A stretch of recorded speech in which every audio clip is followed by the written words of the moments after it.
Hello, John. Thank you for coming back to the channel. Thanks for having me.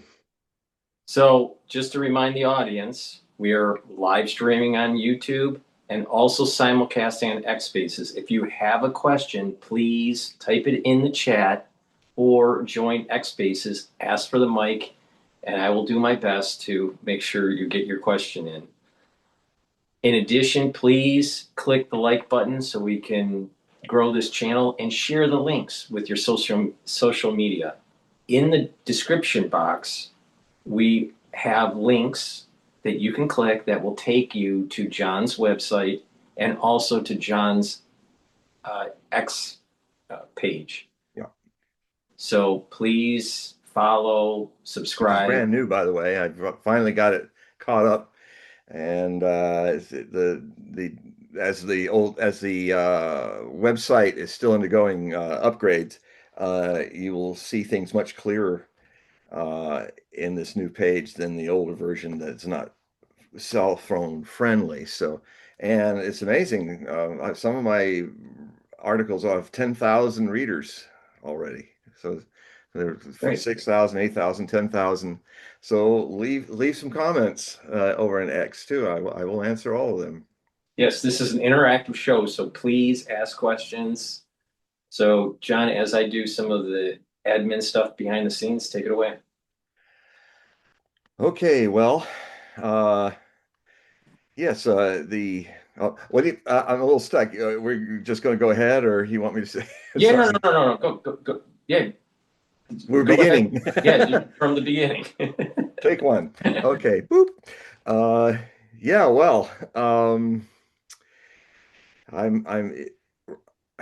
since we did that show, one of the more important shows, 2 weeks ago on Sunday, the 14th, I think it was. Um, I have been expanding upon the whole issue of the shofar and the whole issue of Trump's relationship with Netanyahu and how things are coming to a head by doing a very expanded version of what happened with the history that looking at all the what I call now the one tap and two tap times that the shofar ended up not being blown because it was on the end of Friday at dusk of the Jewish New Year, Rosh Hashanah, uh, and so it cannot be blown because you can't do efforts and things like that, certain things you can't do on the Sabbath. So I have gone all the way back to the early 20th century, looking at the whole Zionist movement and seeing its destiny and its potential fall from the times when these double taps have happened. And I've even discovered some even more amazing things uh, that I had more time to discover concerning the synchronicity that has happened between these issues. And I think from what our little talk we had just before the show, Paul, I are definitely going to additionally look at how I'm already doing it in political and religious sense, but I'm going to bring in even more how these times, these kind of biblical times of travail, are also have their travails in the economy, in things that are directly impacting us, in the weather. Um, I mean, I have been watching climate change, global warming coming since 1973 as I'm fully aware of its coming back then when I was a teenager in high school in the Palos Verdes, Los Angeles area. And I am seeing things that I've just not seen before. This huge pressure dome that developed over Europe was like a science fiction movie. It was the kinds of heat and I have friends in Paris that are relating to me what's going on in England, in Germany. They had 100 degrees in Berlin. They had 101. They got there was Rennes in Breton, which is more like a Pacific Northwestern climate, rainy and cooler. Rennes had 113 degrees Fahrenheit. in that part of Western France. Um, and now it's slowly moving. Now the Czech Republic and the Slovakian Republic and Hungary is now getting triple digits. Uh, and then I went back and looked at when these triple digits had happened before, and some of them haven't happened since the 70s in some of these cities. Some of them have happened, like Hamburg had stuff like this happening in, maybe 10, 15 years ago. But the thing that we're talking about is that we're also talking about how certain things that in a prophetic sense indicate a sign of hard times or troubles is, for instance, the weird thing that's happened to the Mall Pond in Washington, D.C., how it is now clogged with algae. I don't remember a time in my entire life, which is getting a little long in the tooth now, I'm 70. I don't recall a time when there was this kind of a problem where the mall's famous pond is now getting algified by and not being able to fix that. Now, it's interesting because Paul was talking about, the signs like the bloody Nile, which happened during Moses' time and the seven plagues. I guess Paul, you were saying that there's some future prophecies that are saying that's returning. No, no. What I was getting to the main point was is that the plagues represent a build up.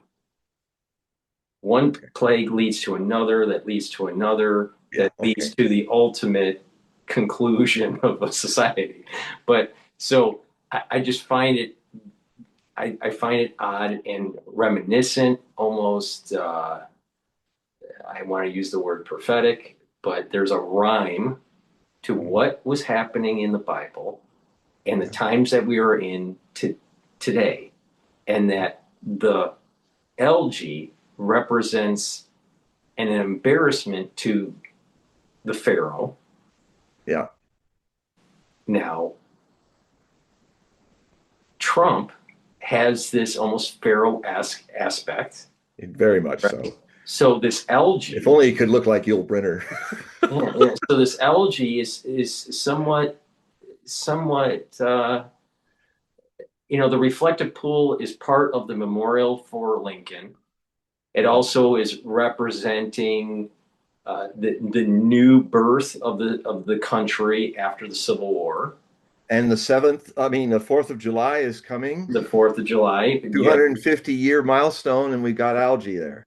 right. And So we got W World, we've got like bread and circuses on the back lawn of the White House. It didn't go very well. back in the WWF. biblical times, the Nile was the life force of agriculture for Egypt. Still is. Right. So when that turned to blood, not only did it hurt agriculture, but it also embarrassed, this whole societal structure of Yeah. Well, Egypt. it threatened it. It's Yeah, like, yeah, hey, Pharaoh, you pray to our gods, you pray to the gods, and then suddenly the Nile goes red. What's the matter with our gods? It threatens religion, threatens politics, everything. exactly. So it was the beginnings of a collapse of the society. Yep. So things rhyme in history, as you know. And prophecy. Right, right. So things rhyme. It's not perfect, but it rhymes, Yeah. and we can extrapolate out of that rhyme what potentially can be happening. And I sense that the algae represents a buildup of a series of events that are going to take place in this country that will increase the embarrassment and lose our hegemonic power. Now, that's my take on it. I'm sure others would disagree, but there seems to be a biblical alignment with what's going on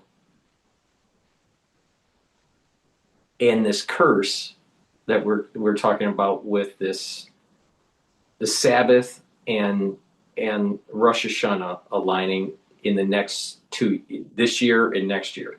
Yeah. There's 2 consecutive years of this, which is not good for me. Yeah. Well, as I've been studying, I call them double taps in this Right. new.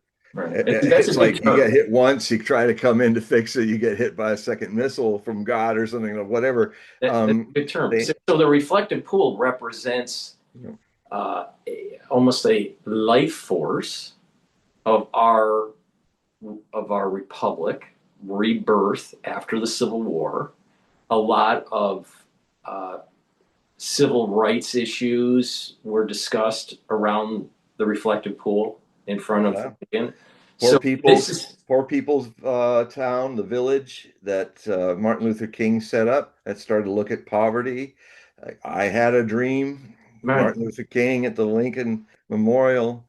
Um, Many people, even Louis Farrakhan, tried to get the Million Man March there, and other things going on. So yeah, it is in the poetry of prophetic poetry, and its subjective significance because the objects are telling us that the subjects, us, are indicative of if we're not able, if our bridges are rusting and falling over, um, if um, if reservoirs in Southern California that should always have been prepared to have water in them during the fire season were ignored, and the mayor of LA, was off on a vacation and didn't really want to come back when there were those huge fires a few years ago that took out a whole a town near Malibu.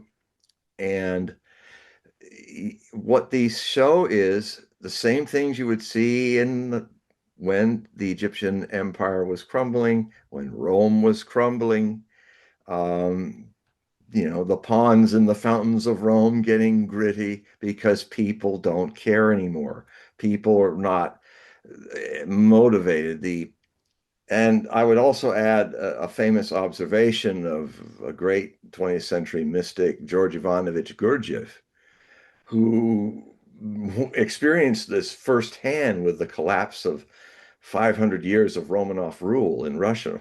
When that happened, the Bolshevik Revolution came.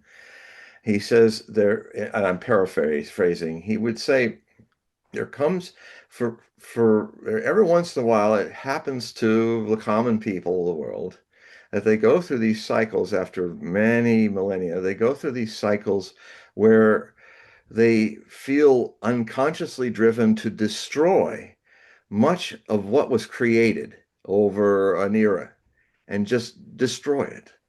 Um, and this is, we're in that now. We've kind of been in it through the 20th century, and now it's coming to a head in the 21st century, early 21st century, where I see all the signs of it.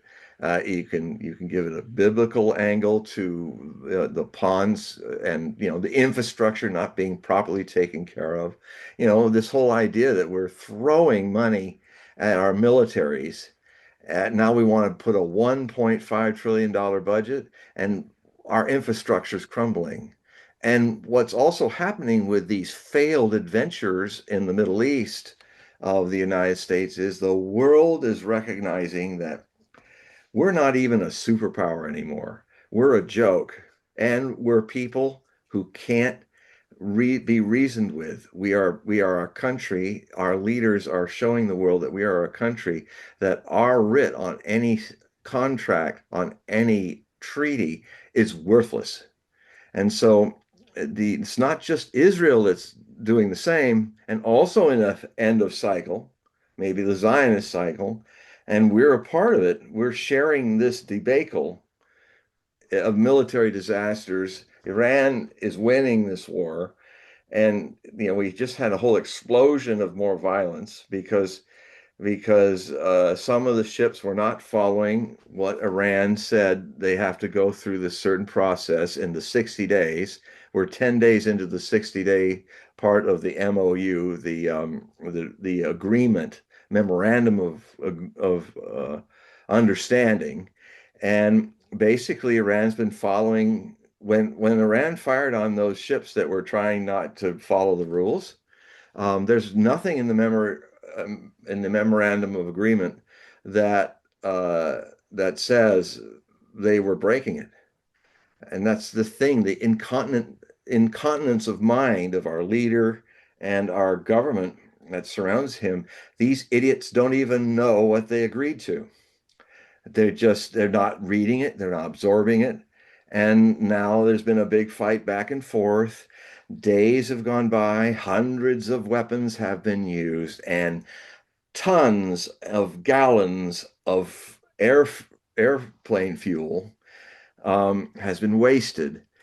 And we don't have a stockpile for this. Literally, if we keep doing this bit of fighting and then haranguing with treaties that go nowhere with the Iranians, and then bit of fighting again, we are literally weeks away from a crisis that there is not enough refined jet fuel.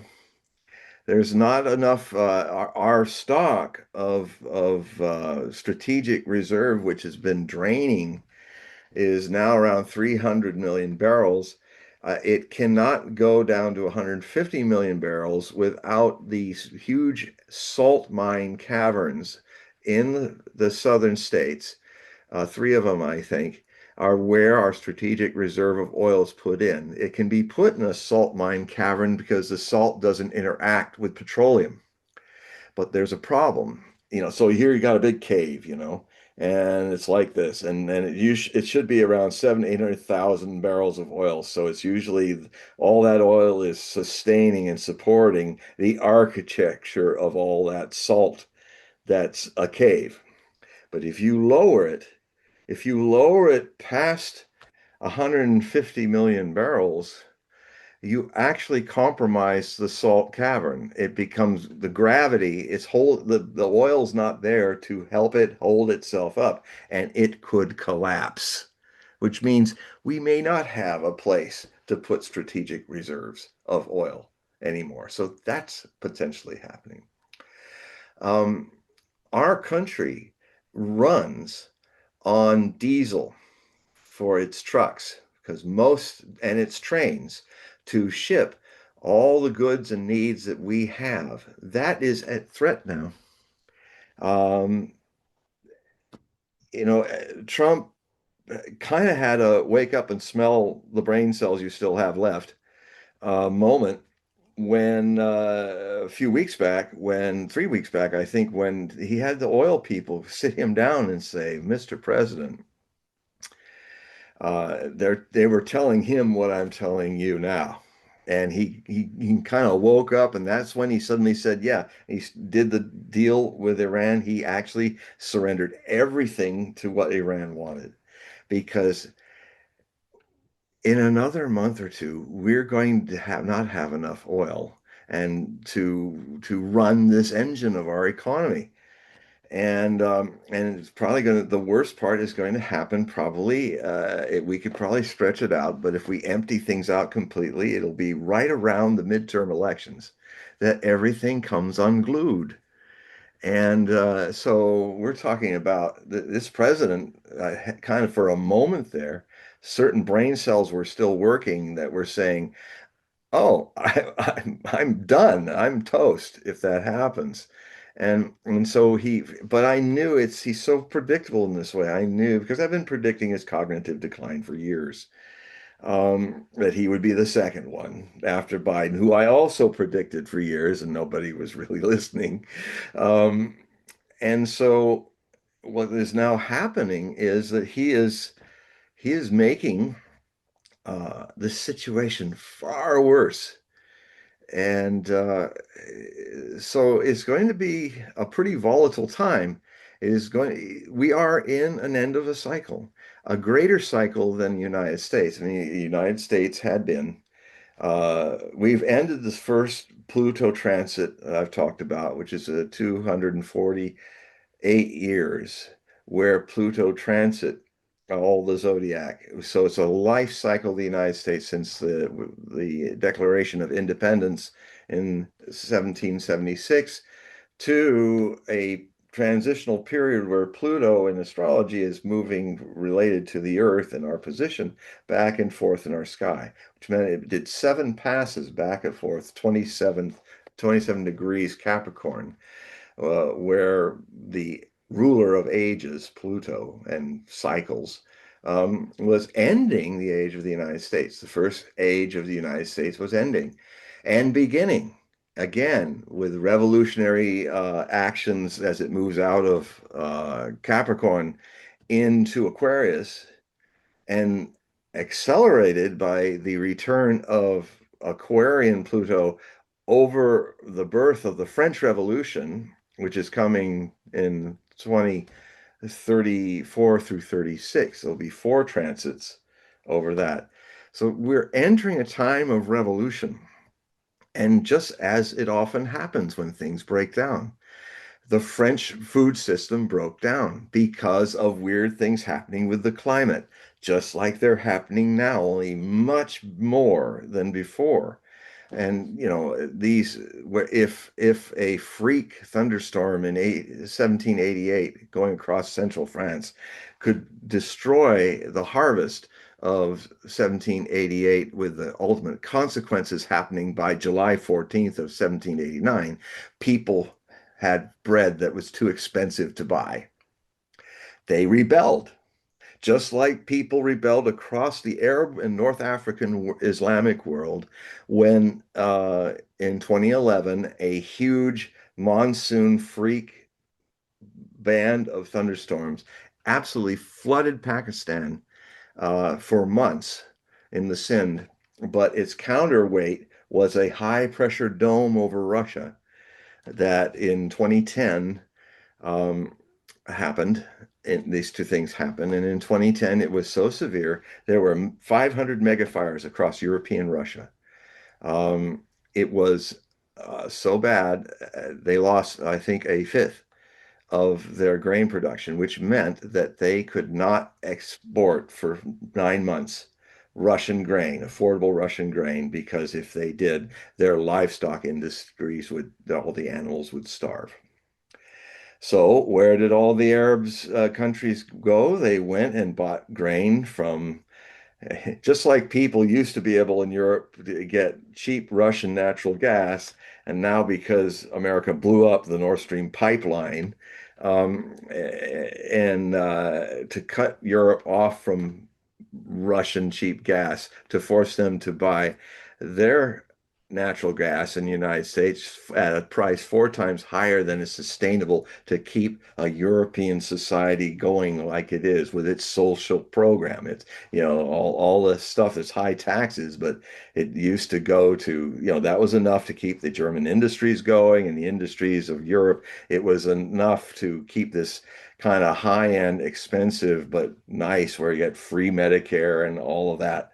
Well, now that's all destroyed by that one explosion in the Baltic Sea that we triggered under Biden, to basically force the Europeans to become our satellite, which is what empires do. There's hell hath no fury like an empire that's crumbling fast. The first people that it exploits the most are the people that have pledged their allegiance to it the most, the vassal states. They are like unnecessary children, burdensome children that are eaten alive by a dying empire. And we are basically doing that to Europe. And so yeah, I mean, these are the mechanics of how it all falls apart. And this is not new. It's just what makes this period different than any other before is every other situation like this was regional across human history. This is global. We're having a global shift where the global majority of the human race, about 7 billion people, are are turning their back on the West and all of its abuses, all of its manipulations of currency and wars. And we're turning our backs. The world of South America, um, Eurasia, even Russia considers itself now Eurasian first and European second. And Russia, European Russia, is 1/3 of the European continent. So they're facing east. They're seeing their destiny is with the east. They're the rising of China is another interesting thing that when civilizations, I mean, it's going to be a little controversial, but I have to say it because and that certain moral fiber, you want to see an empire that's falling is when it becomes filled with degradation, filled with libertinism, and unfortunately also when you see certainly things that were considered a mental disease requiring therapy, like gender dysphoria. Now you show a sign of this empire starting to crumble is that now that something that needs medical help is now being considered a right, a human right, that I think I'm a woman, therefore I want to be a woman. And if I do a cosmic change through cutting up my body in a certain way, I can now be the woman that I believe I should be. Well, the problem with that is when I have debates with such people, I said, well, you do look like a woman now, but I imagine you still have a prostate gland, which means you cannot be a woman. Sorry. And let me say that Osho, my teacher, had some so for some hope for people who wish to experience being one gender after another. He foresaw in the future that he said what's currently going on is butchery and a farce, a very tragic farce. And I know because one of my best friends tragically made this choice to become a woman, and it destroyed his life. And I know a lot of you out there who've gone through this gender transformation. I can tell you from the people I know, and it's always suppressed by the pro-gender people, viciously suppressed, that the vast majority of people who've made this transition end up feeling it was the biggest mistake of my life. And so, because but it could very well be in the future. I'm writing a whole novel about this, about a couple, a man and a woman, who went so deep into each other as man and woman that in the future they could, on a genetic level, transform human beings. So within a period of time, they could literally make your prostate disappear and your ovaries reappear. You would truly transpose, transubstantiate, if you're a man into a woman or a woman into a man. That is in the future. But this when unfortunately when in the people the future look back at our times, they will say, oh, what a primitive and terrible thing. All these people disfiguring themselves just to put a facade of a gender change, a taking drugs to more hormones to reshape the throat and reshape your knee bones and all of that to sound and appear like a woman. But it's an act.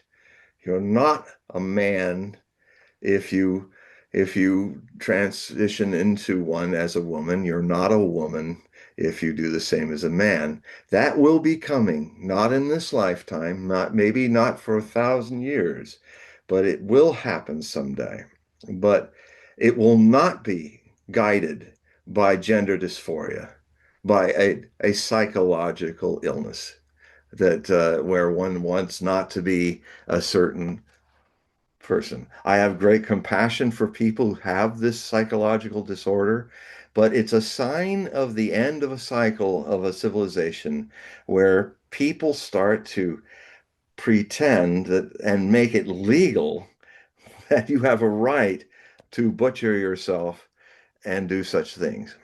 The other thing that comes up is that a I have, first off, I have to say, I have a lot of gay friends and I love them.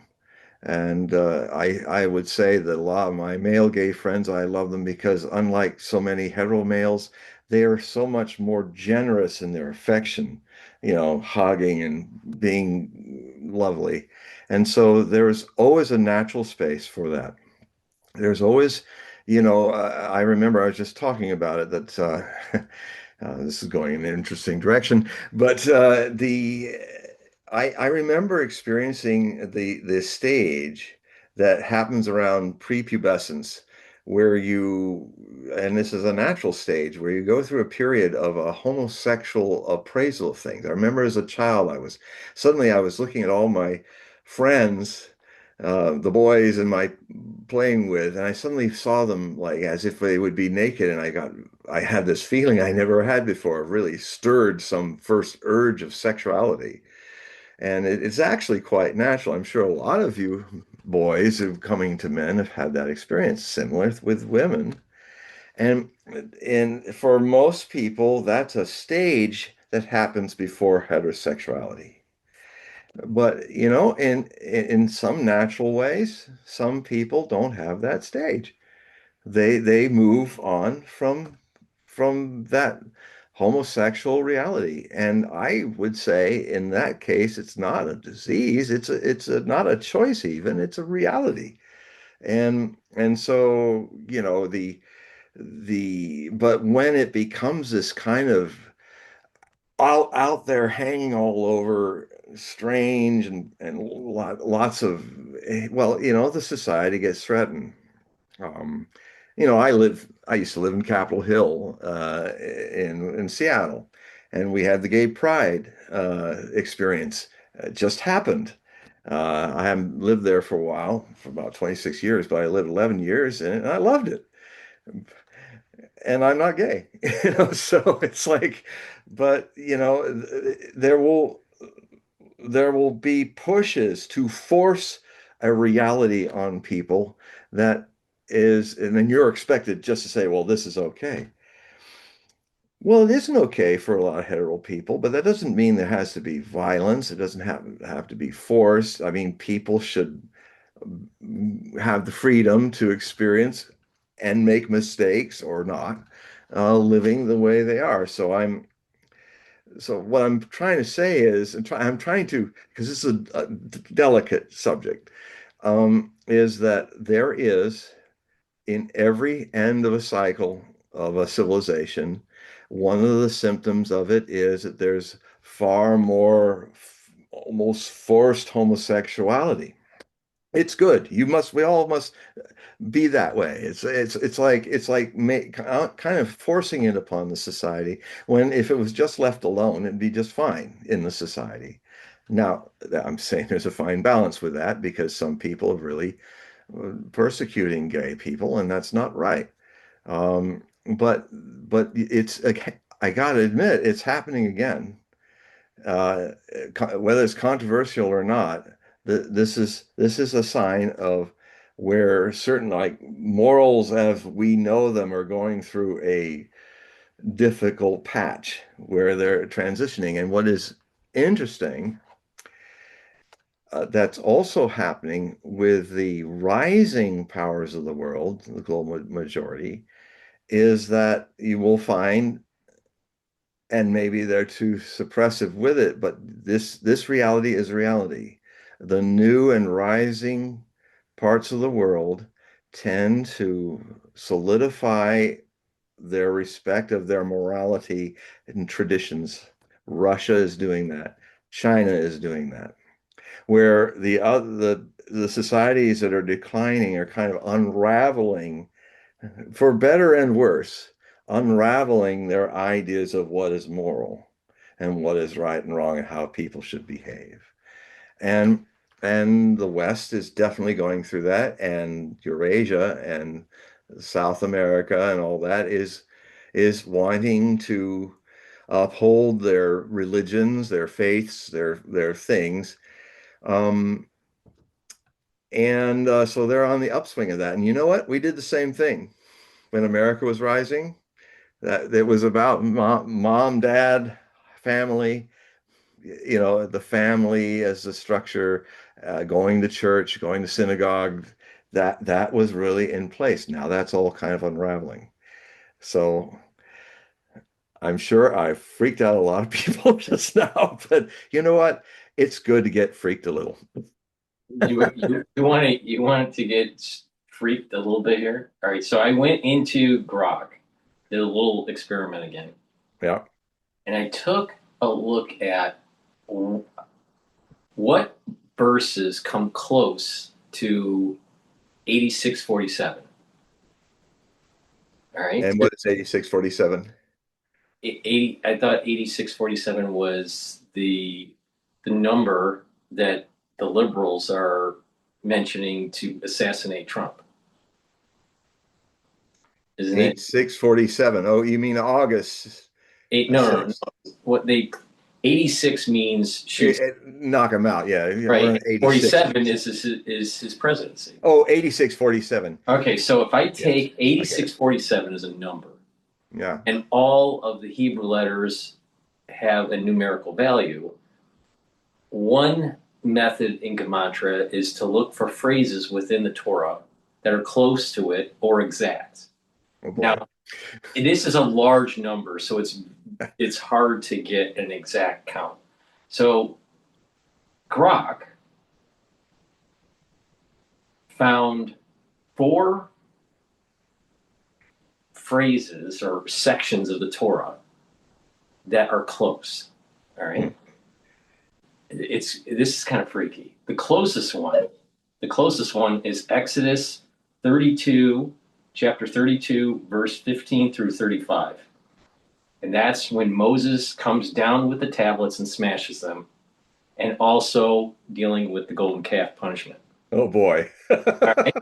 The next closest one, talking about the first plague and the blood, Ah. and following short plague descriptions. That section in the Torah, which we had that conversation We earlier did. in the I video can see I because just of the got some more work green to do. algae. Green algae represents the blood, right? Okay. Yeah. All right. The next closest one, Noah's righteousness and the building of the ark and the early flood. So this goes with the climate change. And rebuilding an ark to preserve something. And the fourth one that comes closest to 8647, Yom Kippur service dealing with the scapegoat ritual. The That's scapegoat ritual. right. So you there are two, I think they're uh, goats that are uh, sacrificed or not. Well, there's a ritual. Let's just say one is let go into the wild. I thought, and it eventually dies. The other one is thrown off of a cliff. And if I remember right, there is a cloth that's wrapped around the horn or wrapped around a rock or both. But if it stays white, then the sins are absolved. If it turns red, then the Kohanim within the temple didn't do something right, and there's going to be a curse. But I'd have to go back and make Yeah. sure all my facts on that are right. But the point is that there isn't a scapegoat. This is the whole. There's where the term Yeah, scapegoat comes it all comes from. from Yom Kippur. So Oh my we God. slaughter an animal or sacrifice an animal, and part of that sacrifice ritual is to throw it off of the cliff. But I thought there were two, and one is let go into the desert to die. But I could be wrong on that part of it. But a scholar would have to, we'd have to talk to a scholar about this. Well, something beyond But Grok, yeah, something that's but the thing is that there is a scapegoat ritual during the temple times. So Trump's 8647 number coincides with the golden calf, the smashing of the tablets, the plague, the first plague, of Noah's, blood of the Nile. and the scapegoat. And I'll tell you, when you all right, so that's eight. All right, now it gets even weirder. Okay, so what about Trump or Donald Trump in Gematria? All right. The closest we can get with Trump, just the number Just those four, the 720. TRUMP. Right. So if you take the Hebrew version of that, it adds up to 729. The closest one is the binding of Isaac. All right. The next one is the Lord God of Israel, and the next phrase is dealing with the eternal covenant with Noah and Abraham. Then, if you take a look at Donald Trump, that equals to 845, and that will give you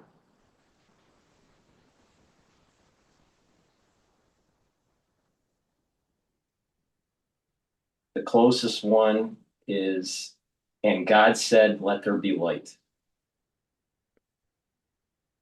Hmm. Now, what is the probability of a guy like Trump getting to become president and Yeah. literally his gematria is "Let there be light"? And Well, I don't see this as a positive thing. I see this as a negative thing because of potential nuclear war. yeah, like the light of a nuclear. Yeah. Yeah, it could be because it's either or, and let there be Lucifer hiding Satan Maybe I'm just of playing light. maybe I'm just playing games with numbers and making something out of nothing. But it's to me it's really weird where you take that 8647 and the closest phrase, it's not exact, but the closest that it comes to in the Torah is dealing with the golden calf. He represents gold all the time. Oh, When you think it's about Trump, it's gold. and Everything's he's golden calf all the way. yeah. He's Yeah. he's with Moses' brother making a big mistake. Yeah. So I mean, And and it then caused the 40 years of, wandering the wilderness. right. The golden calf. Otherwise, they would have gotten the promised land much sooner, but they had to purge out the entire generation of people that were responsible for that. And a new generation had to replace them, except for Joshua and Moses and Joshua's wife. Every who were pure and on the right side of God on that one, not with a golden calf.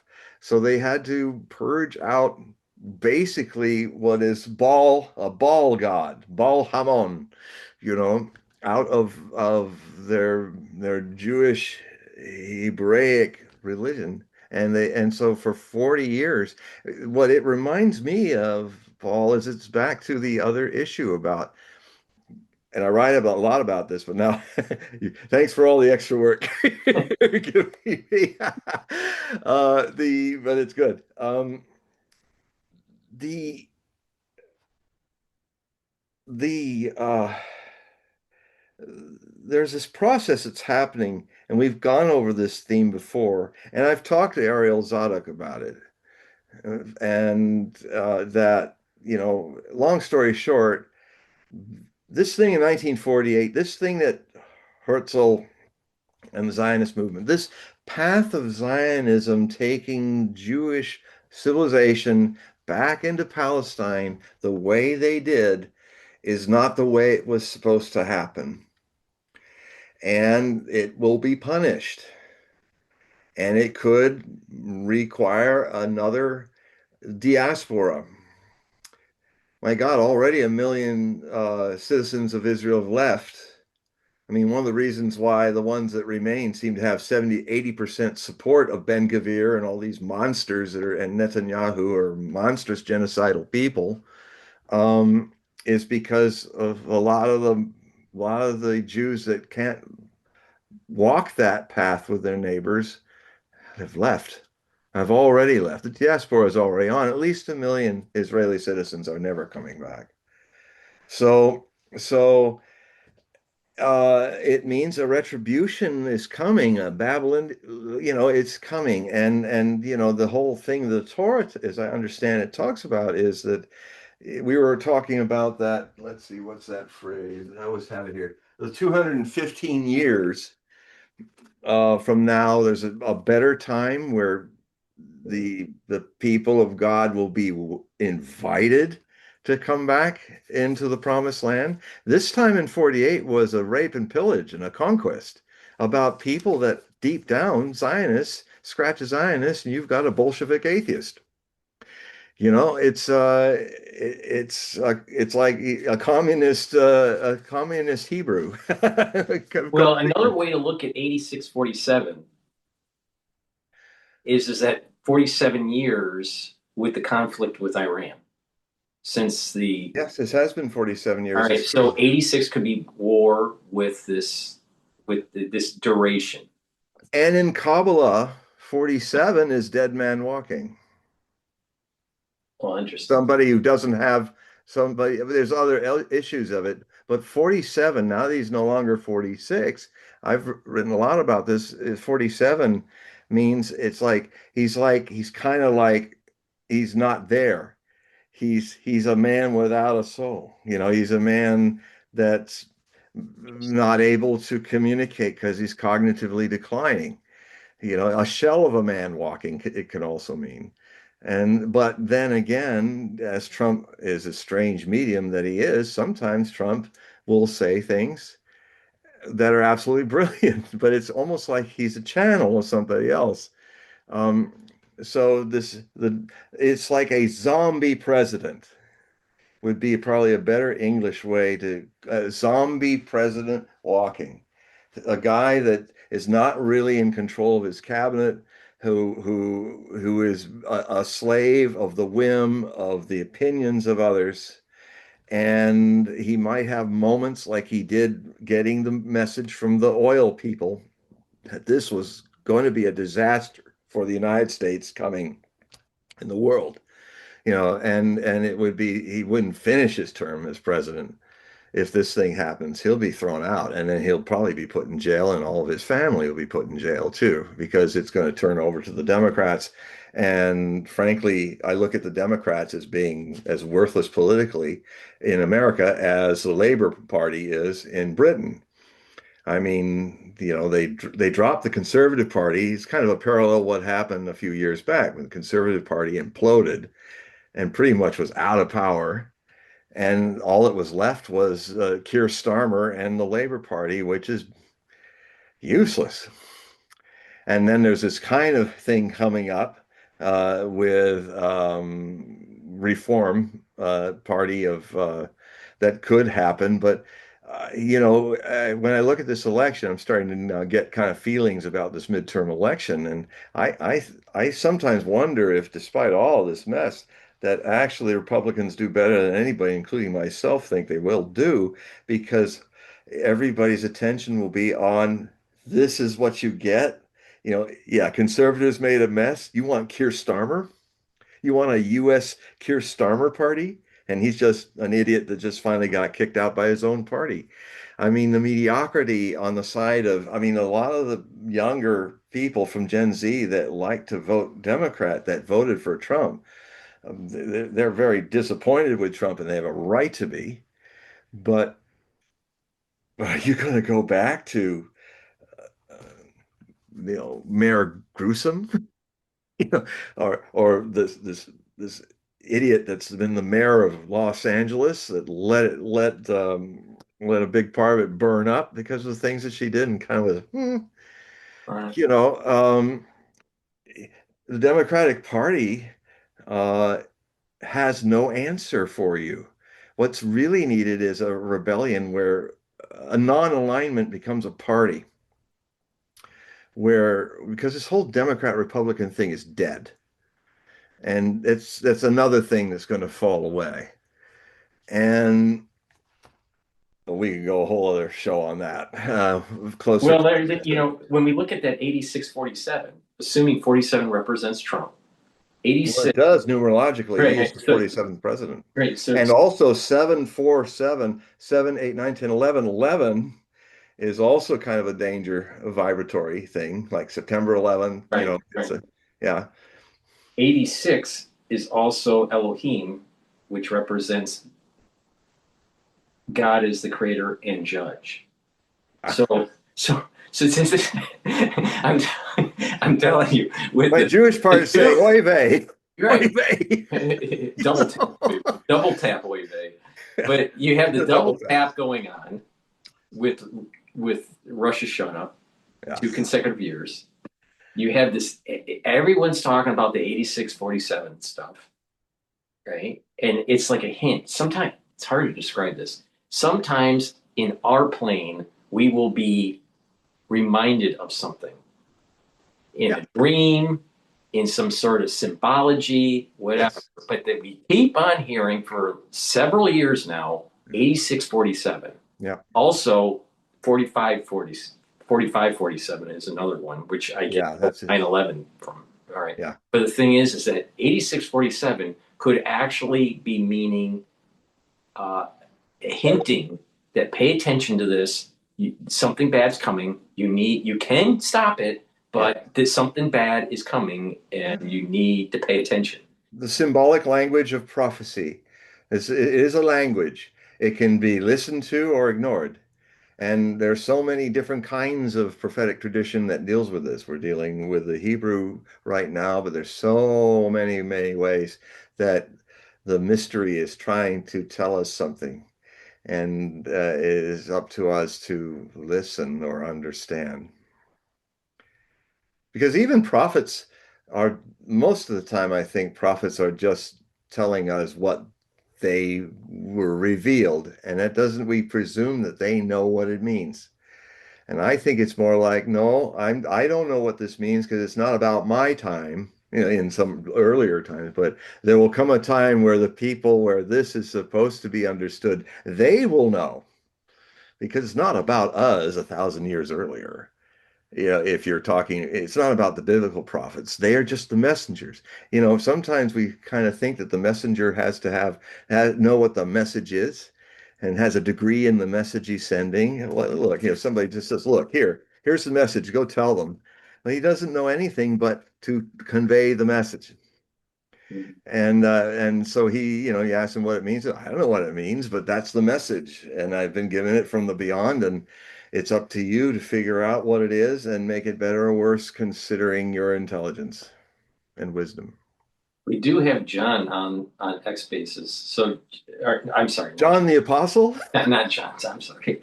I'm tired.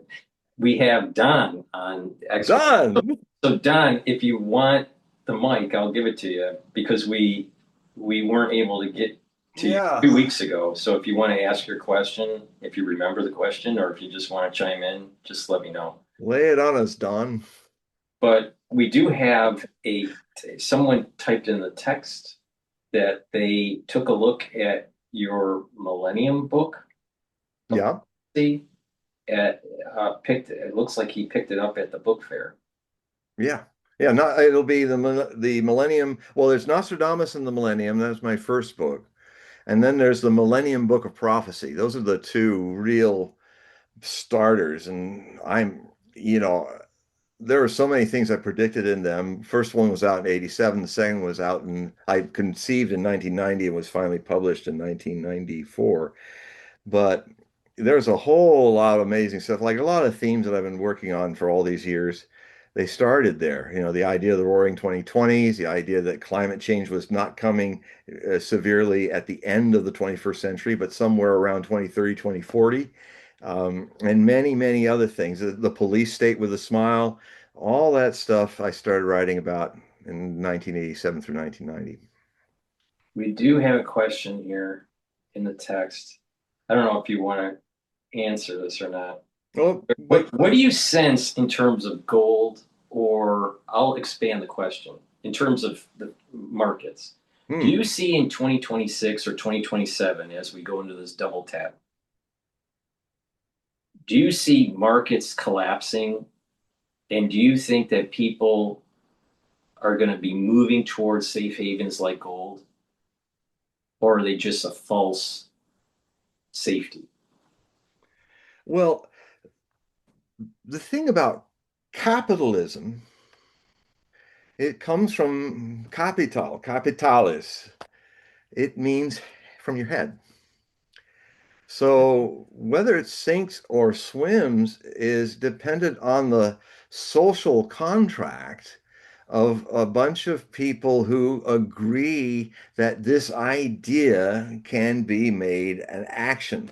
And in this way, the Aquarian Age is, this is exactly what the Aquarian Age is about. For instance, it's not it's not that very complicated. Well, we'll talk about another form of gold. Um, um, the Bitcoin. It is gold made of math. Math becomes a rare value to reserve and then translate into currencies. And so um, it's valuable because it's so complicated, these numbers, that it only has a limited number of bitcoins that can be created. So that gives it value because it's if there was gold everywhere, no one would give a damn about gold, you know. But if conch shells were very rare, we would be basing it on conch shells. We would have an agreement on something like that. So there has to be a rarity that gives it preciousness. And what's purely Aquarian Age is Bitcoin. It is a new kind of gold, but it does not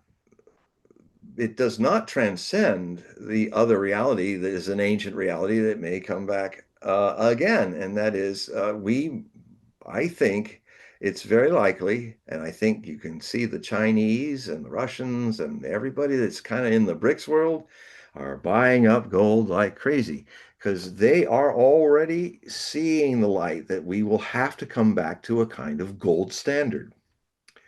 Now, and so it's always possible in times of chaos that the things that not only do structures that control things break down, but sometimes that frees them up.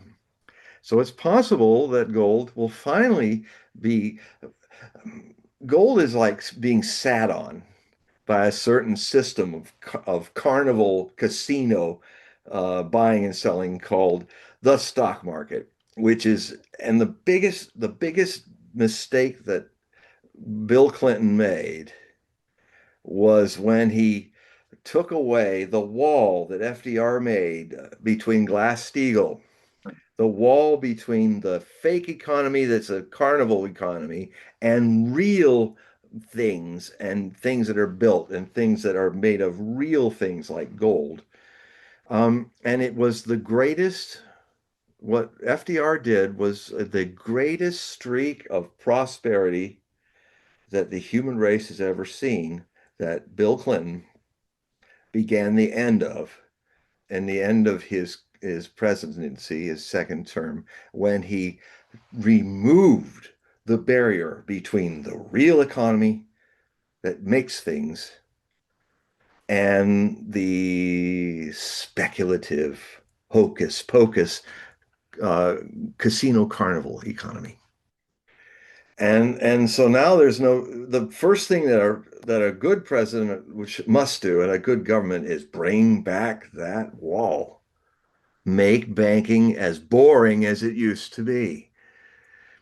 And you have established, and when those walls are being put up in China, I mean, the whole way China is built is that no capitalist can become a leader of the Chinese government. And they said, well, why are you doing that? I said, well, we've watched you. And what you get out of it is oligarchs. You get Elon Musk, you get Donald Trump and his family, you get oligarchs. I mean, what happened when the Soviet Union collapsed is the difference between Ukraine and the Russian Federation is that when Ukraine became a free of being the Soviet Socialist Republic of Ukraine and became itself a country, it had the population was 45 million. And it had, because Ukraine was a major powerhouse in the Soviet Union as one of its economic biggest bases, its agricultural base, it also had an economy equivalent in value to France as well as a population. What happened after 1991 is that Russia and Ukraine went through troubles where oligarchs took over power. And it almost destroyed Russia because they were doing is they were selling off the Soviet Union that was still part of the Russian Federation. They sold everything out, made a whole lot of money, and took all that carpetbagging from America, the so-called GMOs that were trying to help better Russia were just raping and pillaging Russia. And the same thing was going on with the GMOs coming in and the oligarchs being created in Ukraine. But the difference is one man, and it made the whole difference for the future society and where we're going. When Vladimir Putin took over from Boris Yeltsin, he started to deconstruct the oligarchic grip, selling off the Russian state for its own profits. That didn't happen in Ukraine. The whole Kolomoiskis and all those people that were they just have sold the country's economy before this war began was a shadow of what it was in 1991. They raped and pillaged their own people for their own profits, and it led the breakdown of society leads to civil wars, leads to the rise of fascism in Ukraine through the Stefan Banderites. I just learned that there, there's the belief that there are three kinds of Ukrainians. This is what was said by Poroshenko, who used to be a great TV host in Ukraine, but because she's Russian Ukrainian, even though she speaks perfect Ukrainian. There's this whole thing as, you're from Mykolaiv? That makes you a third-rate Ukrainian. That means you're a Russian-speaking Ukrainian. And then the other people there, you come from the central state, the oblasts of Ukraine. Oh, you're a second stage Ukrainian. A little too much Russian still in you, but there's a little more of the pure blood of Ukrainians. But if to be a first-rate Ukrainian, to be a part of the master Slava Ukraina race, you come from Lvov, you come from the West, because your blood is pure. The Mongols didn't mix with you, which is utterly false. It mixed with everybody when Kievan Rus was destroyed, and Novgorod Rus was a vassal of Mongolia. Um, and so this whole racial three-tiered situation on top of the abject corruption and of oligarchs running, Russia was going in the same direction, and Putin stopped that. Ukraine is now suffering the consequences, and it will. Now there's not even 20 million people in Ukraine, and right now even more people are leaving. They're having to go out and all these gangs are going out beating men up and dragging them into the army. You can't win a war if the people, if you look at most of the soldiers of Ukraine, they're 40 and higher. Ukraine has even worse demographic decline than Russia is fighting with. And so it's very sad. It's a tragedy because I'm part Ukrainian as well, and Ukrainian Jew, and it's a tragedy for Ukraine. So I'll stop. All right, Don, you have the mic, so you can ask your question or comment. Yeah, there's the one thing that's interesting is that I find, and I guess trying to get your perspective because I'm trying to think through this. A lot of conversations going on about retracing conversations going back to the birth of this country regarding what is liberty, and some of the conversations that I'm seeing. Especially, I found out there was an Epstein article in which Epstein was interested as well and was working with a philosopher on being versus becoming. And I find this kind of relevant because I think people like the Santa Fe Institute were exploring trying to connect the sciences in a way that where they had become disconnected, I think in Descartesian terms, in the sense that they isolated, and they were trying to find a way to create a common language so there might be sort of shared insights. And so they chose Heraclitus on becoming versus Parmenides being. And I say this seems to be, and the funny thing about this, when I got onto Twitter, I was on a space on Heidegger on being in time, where I think Heidegger was trying to go back and ask this fundamental question again of philosophy of what it means to be. And I think this is sort of lost. I find like this question is so fundamental to trying to figure out how we are going to reorganize society, especially as this singularity unfolds. Because I think the technologists are going to find that becoming is more attractive, that we don't know what can be, and there perhaps is no permanence to being, and perhaps it's sort of mutable. And so therefore, where our rights come, perhaps our rights don't come from God, which you could say underpins a republic, but it comes in the fact that we could become our own gods, and therefore, where do our rights come from? And so it's a really fascinating conversation, but I'm not seeing it had in a way, because there's just so many distractions to get down to this fundamental question of being. Because if you can't define it, I'm not too sure what structures are going to be presented in order to create it, to organize society in a way that respects our individual choice. Don, that's a fantastic layered observation, and let us where I'll enter into this very fundamental question of our republic and ourselves as existing is, with time definitions change, but the core of the definition doesn't always change. The Declaration of Independence, said, goes right out and says, or I think it's the beginning of the Constitution, correct me if I'm wrong, but it just declares this, this need to have a God, a being involved in a republic.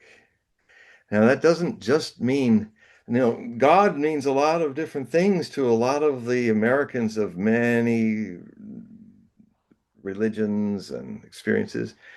To me, as a neo-Sannyasin, disciple of Osho, who lived in a commune in Oregon where we, like the Hutterites or the Amish or others, were a sect of a religious group, my experience of being is the source of godliness. That there must be godliness as a sort that would then help become active as a republic. So,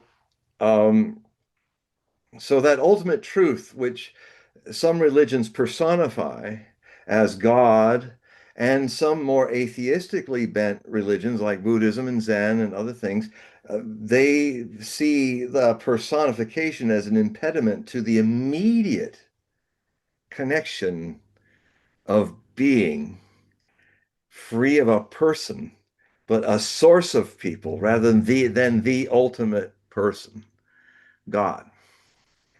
And this is why I call myself a luminous atheist.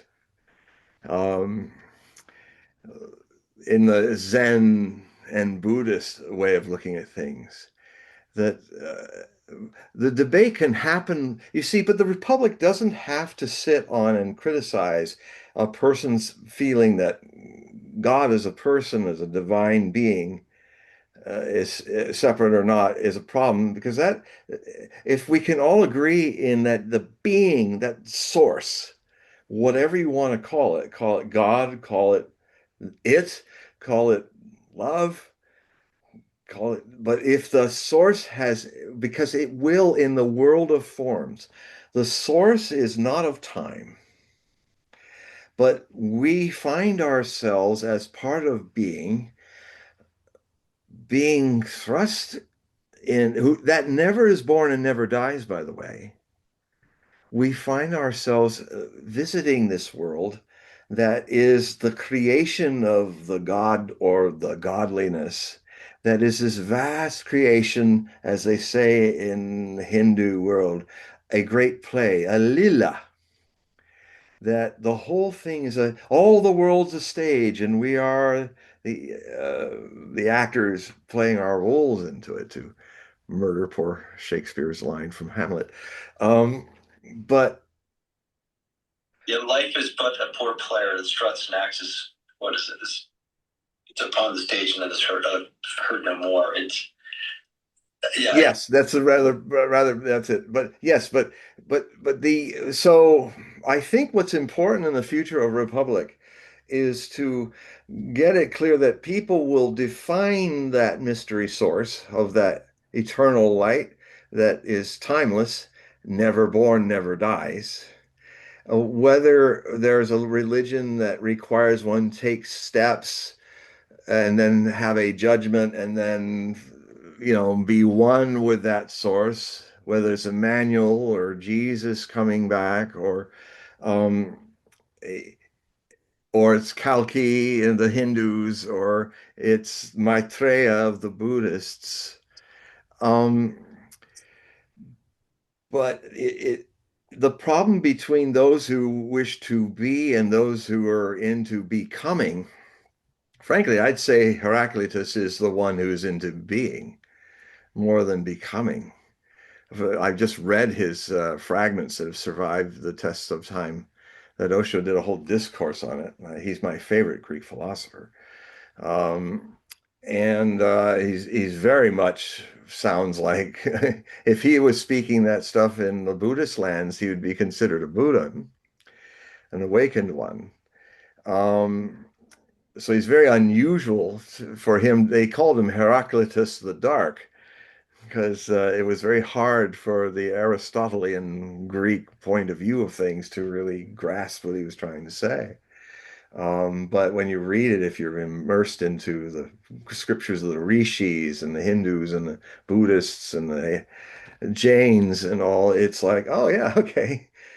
He must be a reincarnated rishi that ended up in Athens, in those days, speaking the ways of the rishis. And so, so basically, the the Republic is the becoming of the play that being must journey in this life in a political and well, also morals are involved. I mean, there's some attention to the Bill of Rights, which is the most revolutionary thing about the U.S. Constitution. By the way, the karmic return of a cycle with Pluto and Aquarius is a review of how our Constitution was made and how they managed to work it out. It was not easy, and a whole lot of people didn't even want a Bill of Rights put into the Constitutional Congress. A lot of people were against the Bill of Rights. A lot of people were against the First Amendment. It was quite a job to get that in. And frankly, even after the Constitution was signed and used, it was one of the first challenges against the First Amendment just happened a few years after. And as Judge Andrew Napolitano in a speech I saw him do in Kingston, so I wasn't there, I saw it in video, walked through all the ways the First Amendment was challenged to this very day. So, this is something so dynamic and interesting in our political process in this country, which needs a renewal, a second American Revolution, and a renewal of the Constitution, perhaps. And that's also possible. So there's so many things I could get into, and I think you laid it out so beautifully, but I try to answer in an atomic sense your question for now, with this coming back later in other parts of it. But it being has to be, everybody has to respect this divine source, whether they are into atheism or theism, whether they make a person out of it or not, an isness. That source, then the becoming is the labor in the play, in the part of God's or godliness's creation that makes forms, that makes them, to make forms require you make time. Right. The being does not live in time, is free of time. In fact, the being, the no mind fullness, is even free of existing or not existing. It's beyond even that. But if it comes visiting in a form and a group of people to make a republic, then it has to have a it has to have an appreciation of how becoming will cloak over that being many different identities, but that should be respected. That people who want to go to church to pray to an image of the Virgin Mary, or those who want to just sit in a Zen position and being just praying to nobody but thisness, that they have a right and an obligation as a part of a republic to respect the rights and freedoms of people to find their own path as source born into becoming, which will be an ending at the end of their lives and going back to source. And I disagree with all kinds of religions, but I would absolutely fight for their being left alone and not suppressed. People people, that's something that has to happen. Uh, anyway. Let me put wait, hold on, done. Wait. So let me just put my 2 cents into this Yep. really quick. Yep. From a Kabbalistic point of view, looking at Chachma and Bina, Chachma, wisdom, Bina, understanding. And when you dive into that, Chachma is becoming something like a thought, but it's not spoken. Speaking of a thought is being. Yeah. Becoming is the thought. So Chachma is becoming. Bina is being, because you've actualized. Now, also, yeah, but let me just interject so you understand where I'm coming from. Mine is a deeper layer, I would say, is who is doing the Chachma. Oh, well, the God. And so, but I would respect because that. The Chachma is connected to GETTR, and GETTR is this source that we can't fully touch. Because you can't. It's the original face of the Zen. Right. You never see the original face because you are the face. But here's the confusion that happens with atheism and deists, if you want, or individuals that are tied to some sort of religion. Is that they mix this up. They mix up Chachma and Bina and don't even understand the GETTR part of this. All right. So that's the Kabbalistic way to describe it. Now, bring it down to this level. Our Declaration of Independence and our Constitution, it is reminiscent of Chachma and Bina. Our Declaration of Independence was the becoming. The being was the Declaration. Right. Right. The Declaration of Independence is the becoming, and the Constitution is the actual actualization. Yep, it is. So that's just my 4 cents on this. So yeah, but and then our mother and father seed us, and then out of the womb we become this body mind vehicle, and just my view of it is that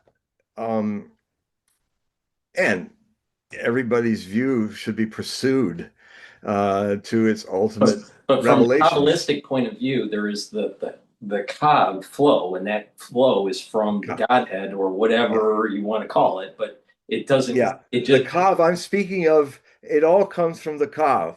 right, right. And the Kav is the very source of everything that is made into form and becoming. And from the Kav, we return to the Kav. And Okay. we are always now the Kav. And I would just simply say that in in the paths of self-observation, and it's always the self is being observed to see that which is the source of the self, and anything that is seen in the observation before it cannot be. The Kav is what the Zen masters called the original face, the face that you never see, because if you can see it, it's false. You cannot, it's a mirror image. It's not your real face. You cannot see your own face as it is. And it's a metaphor for the Kav is for the Kav. Well, you have Ein Sof. All right. So you have Ein Sof, and the flow from Ein Sof, the energy force Yeah. from Ein Sof flows into each of the attributes of the Sephirah. So the Ein And Sof, is and so that the what is the name in Kabbalah for Ein for Sof is the like absolute source, the Yahweh source? that would be Ein Sof. Okay, that's what I mean.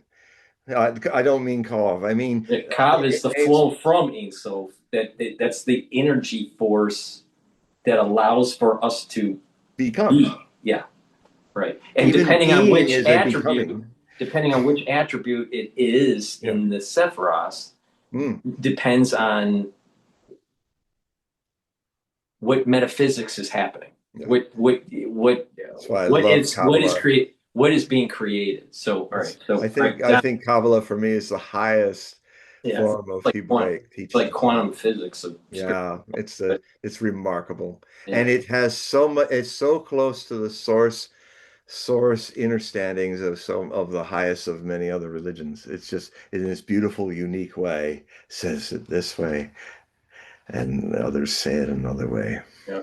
So Don, yeah, you can continue. Go ahead. Yeah, the one thing I was looking at in this discussion, I think, is this sort of um, battle going on among, and I say this is again the Santa Fe Institute, which was pushing chaos theory, and this idea of entropy and what it might represent as sort of a ground state. So the idea of whatever our purpose is, because we seem to be able to kind of look at our own teleology to try to feel out what is the purpose of being, what is our purpose here, this constant reflection of it. And then the question is, if the purpose which we described in our Bill of Rights is to preserve idea of liberty, which is to be able to choose freely, that would be commensurate with being in the sense of something permanent. And that's I think the founding fathers are saying where our rights come, they come from a creator, and they're sort of in that definition, Yeah.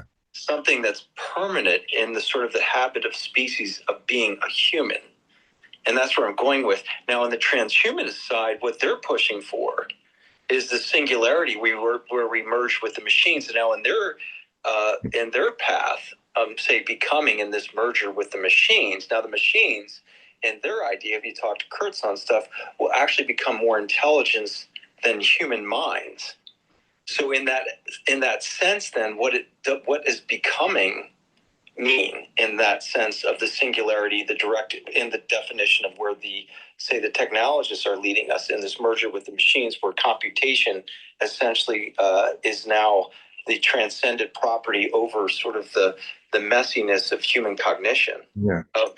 It's I saw this coming AI back in 1990 when I wrote the Millennium Book of Prophecy, half of it written in India, the other half when I came back.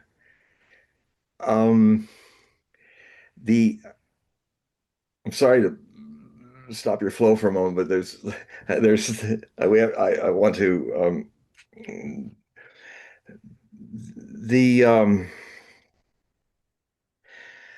what we call AI, I wrote about it as artificial enlightenment. It's almost enlightenment. It's a it's almost intelligence. It, I mean, what you described was in a marvelous way is a very apparently transcendental Dr. Frankenstein, who, with much higher sophistication, is not lobbing together dead matter of dead body parts to make Frankenstein's monster, but an even more subtle and therefore more dangerous Frankenstein doctor monster relationship. And I even said way back then that if people start to think that if the presumption of becoming its ultimate end, its ultimate danger, is that it decides that becoming is what it is, not being. It gets lost in the becoming and the changing. It gets lost in intellect rather than that which witnesses the intellect in the body. And the ultimate liberty, even Buddha's, even my master said, consciousness is the ultimate liberty, the ultimate freedom. Like I said, it doesn't even exist. It's free of that. So therefore, it doesn't not exist because it's free of that as well. But Osho used to say, and this should be in a future constitution, is that that you can only be as free as you're responsible for your freedom. Able to respond. Just let me finish. Able to respond to the situation. So freedom, so the freedom of the American citizen must have in writ the responsibility of the Constitution. Because you're only as conscious and free as you are responsible for yourself. And if you're not responsible for yourself,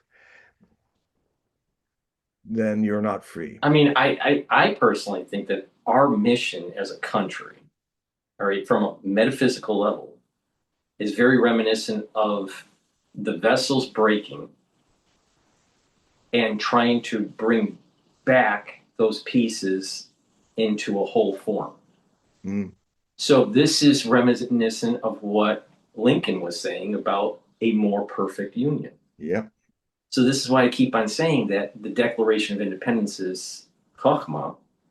Bina is actually the Constitution, our Bill of Rights, and all the struggle that we have had is trying to make this perfect union, bringing up the pieces of the vessels to create this more perfect union.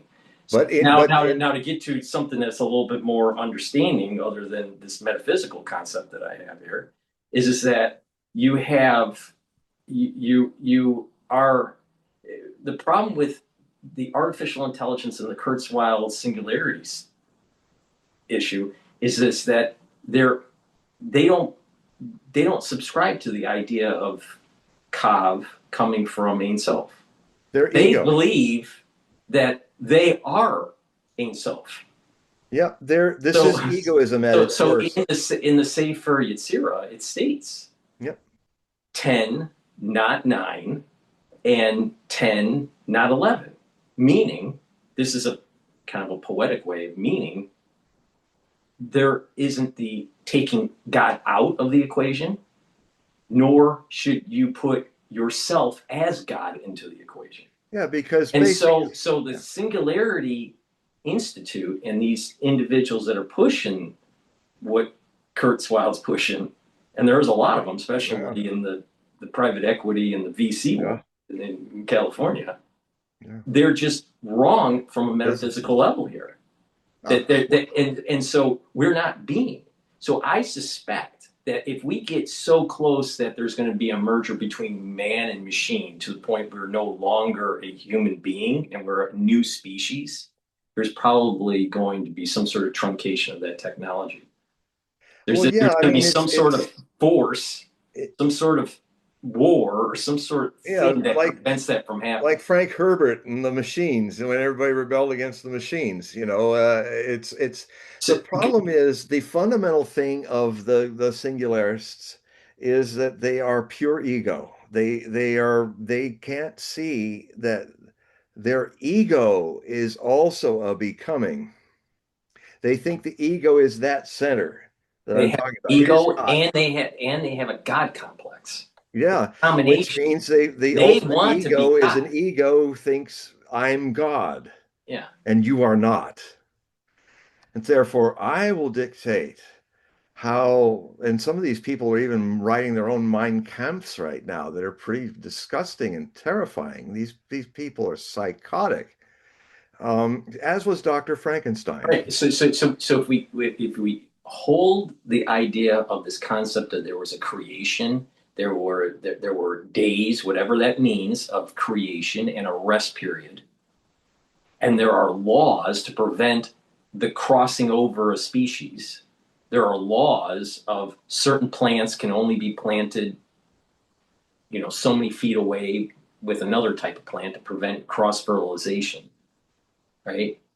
There there will be a point where the scholars are going to say what you're doing with machine and man is antithetical to biblical teaching, and therefore, if we're going to be wise, we're going to have to truncate this type of development. Yeah.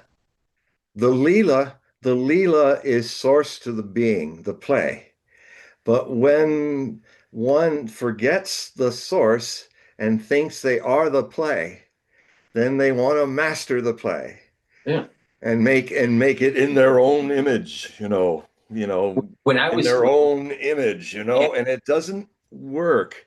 It is I have said there since the 90s, I've been saying there are three great dangers that are faced and challenges that are faced before us in this 21st century.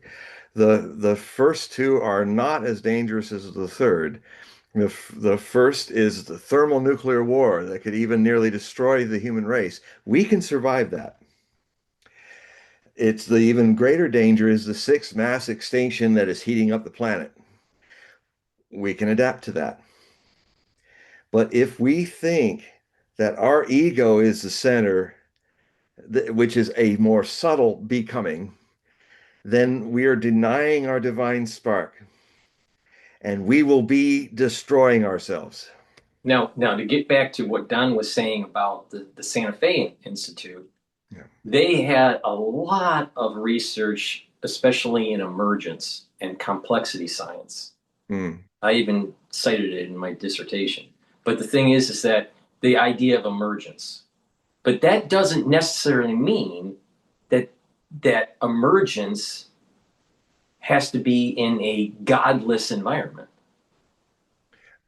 Well, So in so fact, so if what? if if the egoists believe they're God, they're creating it a godless. They're creating a godless environment. It's false. It's not real. It will break because if you can try to identity. Um, it's why I call AI artificial idiot because identity is the ultimate illusion where you believe you're separate from the whole. You are the whole, the source of everything. But if you want to be separate from that, like Mordor, he wanted to sing a dissonant tune when all the other beings in the creation, Tolkien's beautiful musical creation of Middle Earth and everything is, there's all these beautiful harmonies. And then here's Melchior who wants to stand out of the flow and makes these dissonances to the point when finally the Einar had to be silent and they spread out and just started creating things in that way. So in a way, Tolkien is saying, and God created Lucifer, and Lucifer became ego. Yeah, no, for sure. You know? I think there's similarities to what Tolkien's saying that's actually written in the Zohar. But the thing is that when the Jews went into Egypt, into Golis, because of the famine, we're talking about Jacob now, Mhm. and he brings his 70 plus whatever, and eventually, they're living in Egypt and they become enslaved. What does Egypt represent? Egypt represented an empire of that time period. They had probably a technology that we don't fully understand. Yeah. But the thing is that at the point I'm making here, to dovetail into what Don's saying, is that going into Egypt led to slavery. Going into technology, going into this idea of, well, the gods, plural, are going to take care of you, and there is some sort of human manifestation of it. Yeah. It led to slavery and hardship. Yeah. That's what the singularity is going to do. And at the very beginning, it looks fine. Oh, Jacob's going in. He's going to be able to have food. He's going to be able to have feed for his crop, for his livestock. Everything's going to be okay. But over time, generation after generation, it became worse and worse and worse until something happened where the Godhead decided to destroy that empire. That's what's going to happen with the singularity. If we, as a human race, we as a country allow for the singularity to happen, all right, there will be a time where there will be tyranny, and that tyranny will last for several generations, up to the point where there will be some event that is biblical that destroys that, and we will be freed again. But to say that what Kurzweil and the singularity is the end all and the correct path, no, that path will lead to slavery. Well, in its very terms, We'll have to have another Magna Carta and Declaration of Independence from Kurzweil. That's right. And it's very much a very Aquarian Age struggle, because this is the darkest potential of the Aquarian Age, what we're talking about here. A police state with a smile that isn't even real. And the reason why Kurzweil is the way he is, and he's done videos about this, so it's not my opinion, he said it, all right? He has a problem with accepting the fact that he's going to die, and he has a problem accepting the fact that his father died early. So this is a psychological issue that, because he's so smart and so many people followed him for the decades in artificial intelligence, that we're literally creating a slave state. Dr. Frankenstein. It's being financed by Wall Street. Yeah, Dr. Frankenstein thought he was on to something. He just was not aware of his pride and ego. Even singularity it reveals where this really is at. To be single is to be apart from the whole. What he could see in the death of people he loved and needed is that he could only see the form as real. He could not see the eternity that these forms came from and go back into. And therefore he created this religion of singularity. The single is like, yes, there's this single body before you right here, but this single body, anything that is single will die. And if you cannot see deeper, then that is the ego dying with it. And if the ego wants to take over the world, it will destroy it. I've bumped into a lot of VCs from California. I've bumped into a lot of VCs that are tied to Harvard. All right. Almost every single one of them that's tied into funding artificial intelligence has this mentality. They believe in communism, and they believe in this idea of that the body is like something that we should shed and we should merge with the machine. Yeah, they're materialists. They want to make a ton of money on it. Well, of course, that's material, and they're into material. Yeah. And Paul, look how right now, if you look at who's head of Meta? Zuckerberg, yeah. look how he's being basically pushed into the UFC now. He's been a very unattractive person in terms of what happened, obviously with his, with Facebook, say, manipulation. I never forgive him for shadow banning me. Right. Yeah. So look there, now he's basically now at the UFC fight on the lawn of the White House, and he's interacting with the fighters. They're trying to reinvigorate. They're trying to reestablish a new identity for him, because I think what we're moving into now is the metaverse. So if we're talking now about just the material world, but really the next phase of where we're moving into, I call Fernansky, is the noosphere. That's the next battle of digital rights, about basically where you will basically be able to experiencing anything that you want. But the question is, are you experiencing it on your own terms, or is the experience being directed by something other than that you're unaware of? This debate is on. There's already certain laws that are being considered right now about that, where it's not enough for these people to imprison your body, mind, but they want to imprison. They're the thought police. And there's a reason why these individuals like Zuckerberg and Larry fascism. Ellison and all these big tech billionaires, and now we're going to have a trillionaire. But the thing is that the billionaires, there's a reason why they have to buy an island and have a compound that's underground, because they're afraid of an uprising. Yeah. Well, and Paul, this is where I was going with this, because again, I think I came in Europe with a bioweapons, development program, right. And I think the thing that to me seems to be moving at a pace in which you can't quite understand who's directing it.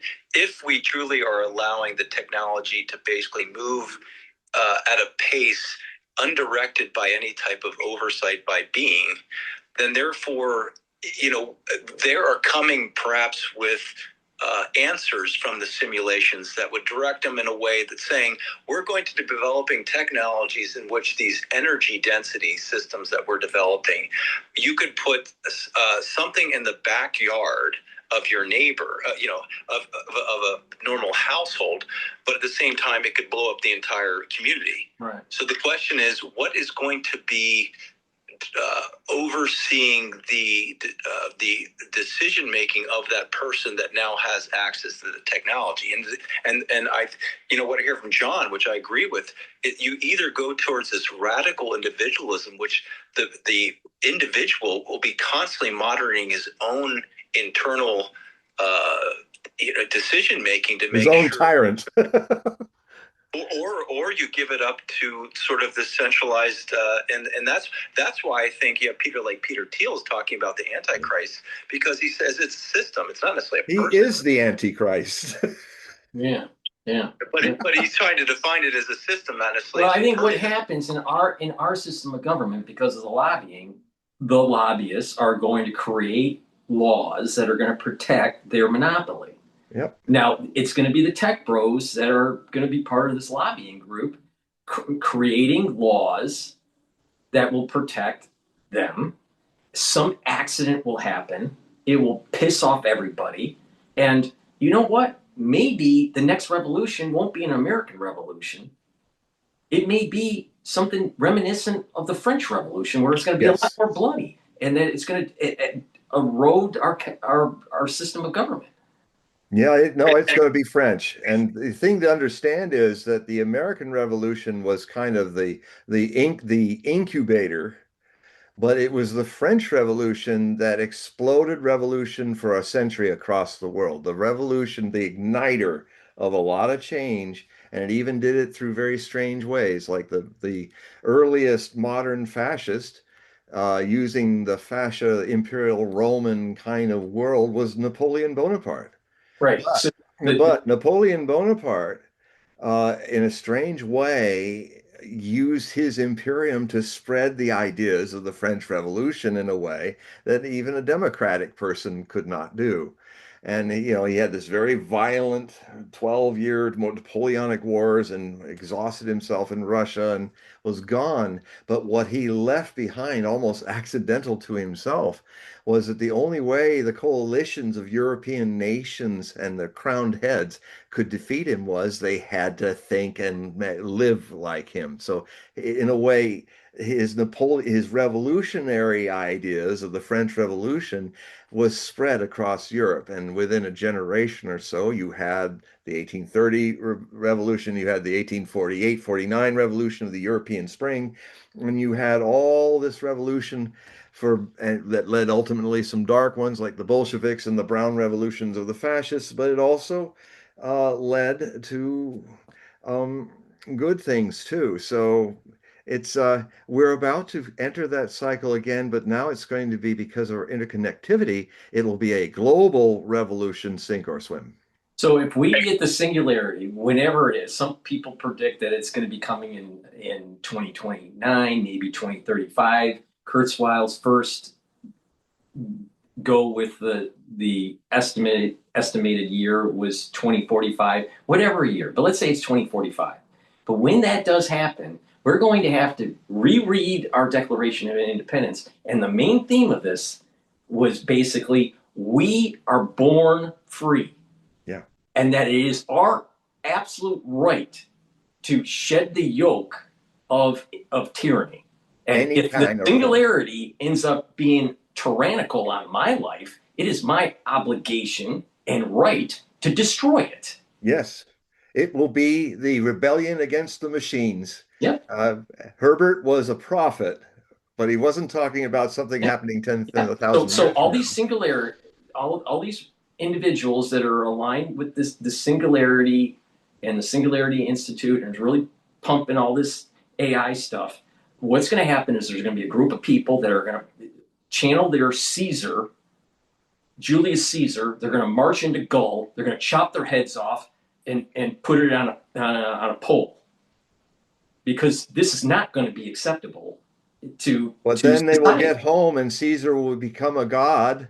And there's a wonderful passage in the series Rome, HBO series Rome, where Caesar has decided he's going to be declared a god, and he'll be the king, the emperor. Well, the reason why Mark Antony said, Caesar, are you a little worried that this might be hubris?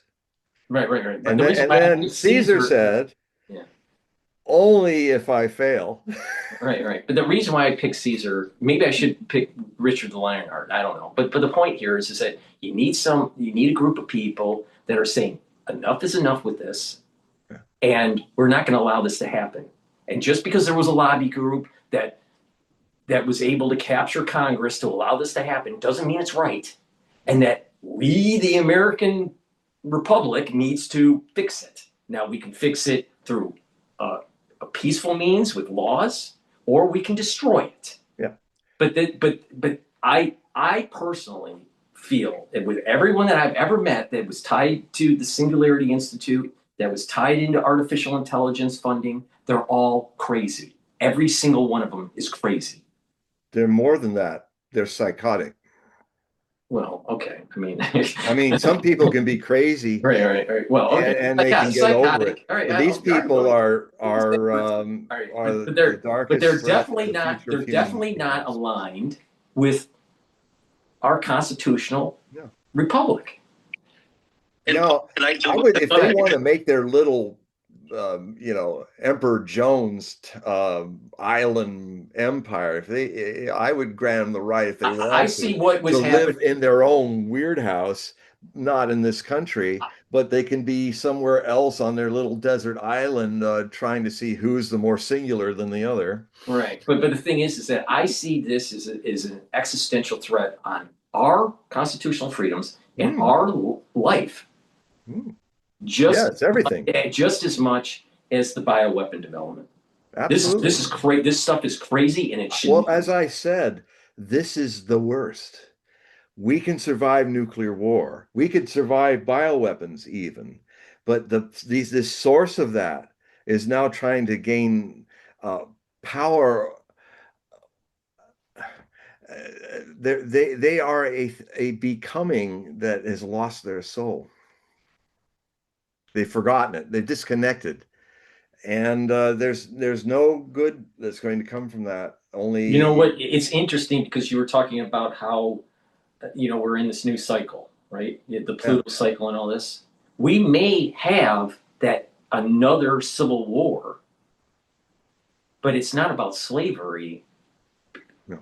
It's really shedding the yoke of tyranny of slavery of AI. So it's about slavery, but it's a very deeper, more dangerous one. Yeah, go ahead, Don. The last thing I want to throw in here is this idea that we're a species of amnesia.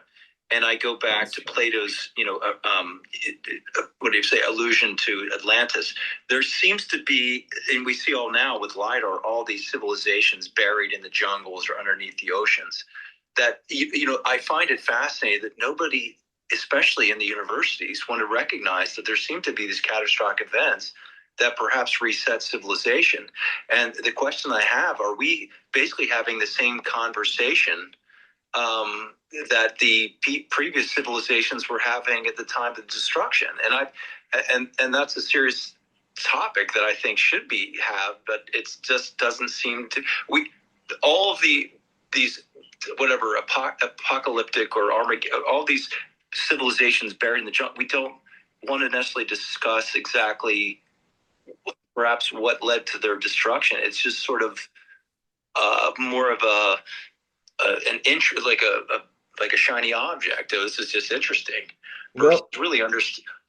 Well, the thing is, this is another whole world issue that I've kind of had it in my grandmother when I was just a few years old and just becoming cognizant of speech and all. She did something wonderful. She's a bit crazy, but she was a Rosicrucian and all that. My maternal grandmother from Hull, England, Yorkshire, lass, was she helped me not lose the thread of what it feels like between lives.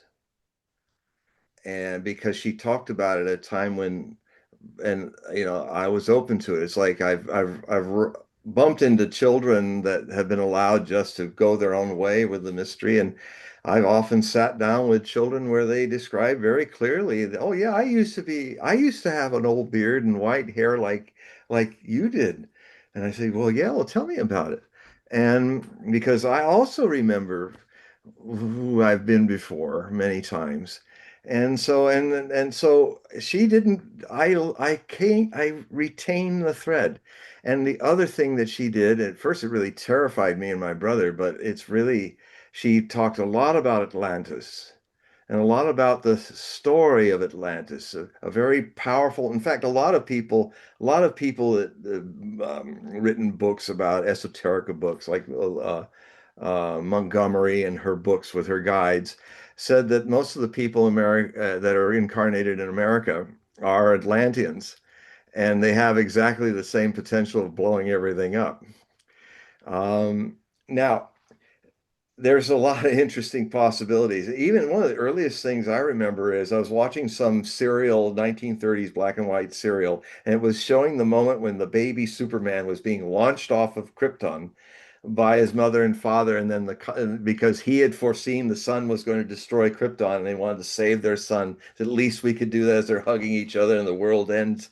And it really hit me, and it hit me in the strangest way. Is that Atlantis may not be actually a myth, but it as well as may not be actually something that happened here. But when you consider how many civilizations are out there, or people entities trying to create, becoming civilizations across all the countless planets of potential, it's quite possible that, and since the universe is at least 13 billion years old, now it's looking like it's even older. Um, the the story of some planetary society or an island, like an island's in the sea, it could be in the sea of stars as well. That whole concept, I think, could very well be a collective memory. And the singularity thing could be a repetition potential of a civilization destroying itself, a planetary civilization destroying itself, and then those who all died in it end up being incarnated in worlds that have similar vibratory lessons to encounter. even if they're centuries, thousands of years before they finally meet that moment.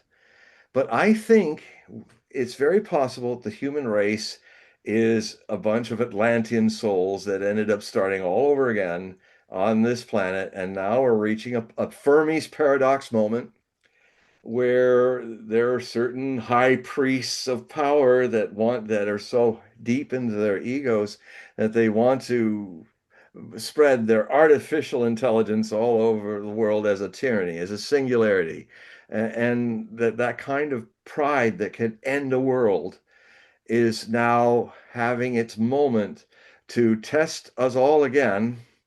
And it's just kind of tested, I think, is another layer of the Fermi paradox that I don't think even Fermi thought about, is that this paradox happens again and again and again because this point and in the 21st century, it's very likely that this is a century where we either destroy ourselves and find ourselves being born, incarnated in other planets and trying to do that all over again.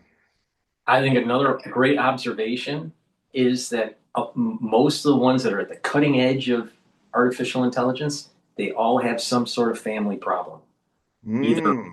Either they're they family creation or that family unit, there's something lacking. Yeah. Look at Sam Altman. Yeah. Look at Elon Musk. They're screwed up folk. Musk is going to literally repopulate when the world does Yeah. go into apocalyptic ending. He'll repopulate it. But he's like Noah. He's Noah. But that's a joke. But the point here and is SpaceX that is his arc. every single one of them that is at the cutting edge, they all have issues with that family unit. Every single one of them. Which is a core thing. You sink or swim through the ups and downs of your challenges being born in a family. Right. It's kind of the first major gateway. Yeah, go ahead, Paul. The one thing I find fascinating, if you look at I find Henry Kissinger, right, always in the mix in terms of geopolitics. So, for instance, you have Eric Schmidt writing 2 books with him on AI, which I think you should take seriously, knowing Kissinger's influence on the world politics. But if you look at search in terms of epistemology, right, these people are literally in the intersection between computer science and metaphysics. So in order to basically, look at search, you must have like a sort of a system of the world. And so essentially they're creating a system of the world. Now the question is, in this digitization of all the information that exists, and this idea that even the financial system, the tokenization of assets, what is the system of the world that they're producing in this digitization of this analog? And then the question is, if the analog no longer comports with the digitization world model, then they might basically distort the information or the history of what was narrated by a person, right? So you can start to see this it's something that I don't think people are really taking seriously. I started collecting books because this guy Brian Rommel is basically on a war path to try to save all of like VHS, any type of very important. But I'm started collecting medical books, which you might find interesting, Paul. They're completely different than what's being, and even in the medical books, there's actually sort of a system of the world in which the way that they present the information, which I thought was fascinating. So it's the search and Google and this digitization of the world, and then constructing essentially an atlas or a framework. The question is, who's going to define the framework that we're all agreed upon is how we're going to interact with one another? Just one thing. It's like, if you notice how it's probably going to happen to me soon, but it's happening to a lot of my sources. They start to sound a little different and make these certain moves. And then they talk like this, and the lips are not quite working right, a little more looking. And then they do this and go, and then their gestures come at the wrong time. And it's like literally this singularity to fight this stuff would like to literally change reality change becoming realities in people, and the ultimate propaganda where you become the propaganda. Go ahead. I just, just being a Gen Xer, the best decade was the 80s. And everything past the 80s went downhill. What I meant by that is that in the 80s, Gen Xers had one foot in the real world, and it was the beginnings of personal computers, Mm. right? So Apple II comes out, you had Commodore 64, you had Atari, right? So but you still went outside and played ball. Yeah. You still rode your bike. You Yeah. still interacted in the real world. Yeah. Today, children are taught differently. Yeah. Children's experiences are different, and not for the better. It's No. worse. It's worse. Can I just tell you one instance about what happened during COVID with everybody masked up? Yeah. Children look at the facial features, right? So there are thousands of emotional cues that are transmitted just in the faces that children pick up on. Well, those children were essentially devoid of those type of facial sort of interactions in order to basically develop emotional intelligence. So, and if you ever interact with a child, it's like looking and trying to understand your facial features. You can make goofy features and they smile and so forth. Well, so the question is, if you're developing essentially a conformist society, right? And what you found during COVID with all the lockdowns and so forth and the masking and so forth, it was a test. Oh, I tell you, it was heartbreaking. It was heartbreaking. I'll never forget this kid who was like 4 and with the wisdom and intelligence of a 4-year-old, and the mom's trying to say, you got to put on this mask. I don't like these masks.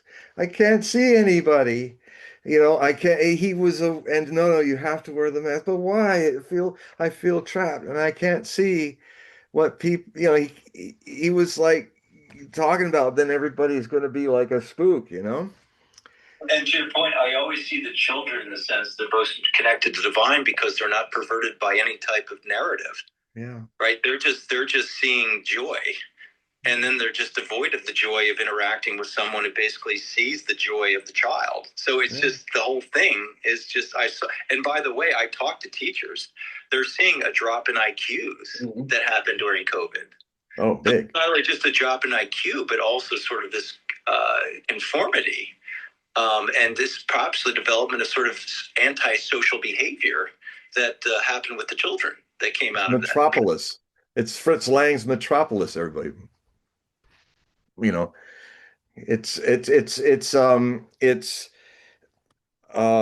was a test. They exploited the situation, and unfortunately, this is the challenges of the Aquarian Age, especially as it's interfacing with the dying centralization of the Piscean Age.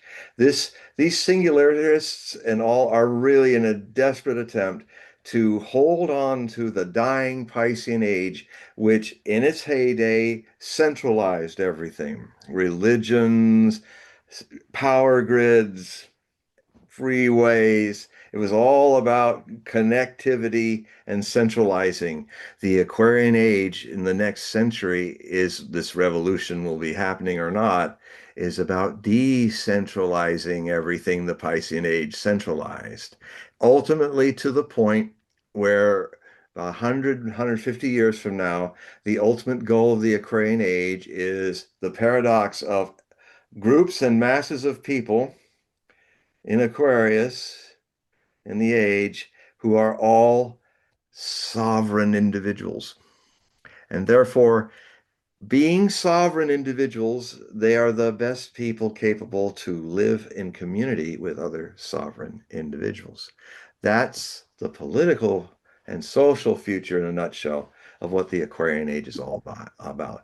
And there's that part of those folks that what's such a perversion is that a lot of people who are dabbling into the science of the Aquarian Age are coming from a space that's very Piscean Age that wants to control everybody and centralize everything like the Piscean Age did. And it's now better because it's not just faith now. I can just turn you in a singularity into a believer of what I believe, and such a perversion of the. I mean, the centralization had its needs in the evolutionary collective advancement of human beings, but the Aquarian Age is going to dismantle all of that, and these people are the fighting against it.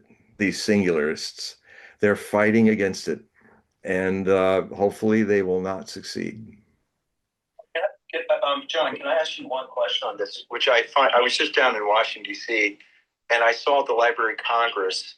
Um, it's a Neptune. What is the Greek name? Why am I drawing a blank? Poseidon. Poseidon coming out of the waters. This is in front of the Library of Congress. Mm. And I just find it fascinating, this idea of something coming out of the water, whether you go back to St. George, killing the sea dragon, or St. Michael, even back to Perseus, which you could go back to the Iran.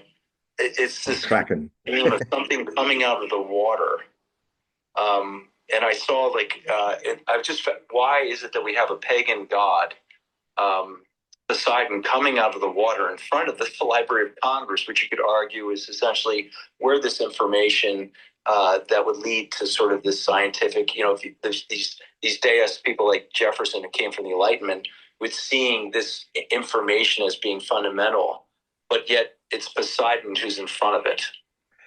Well, the Enlightenment is the child of the Renaissance. That was kind of the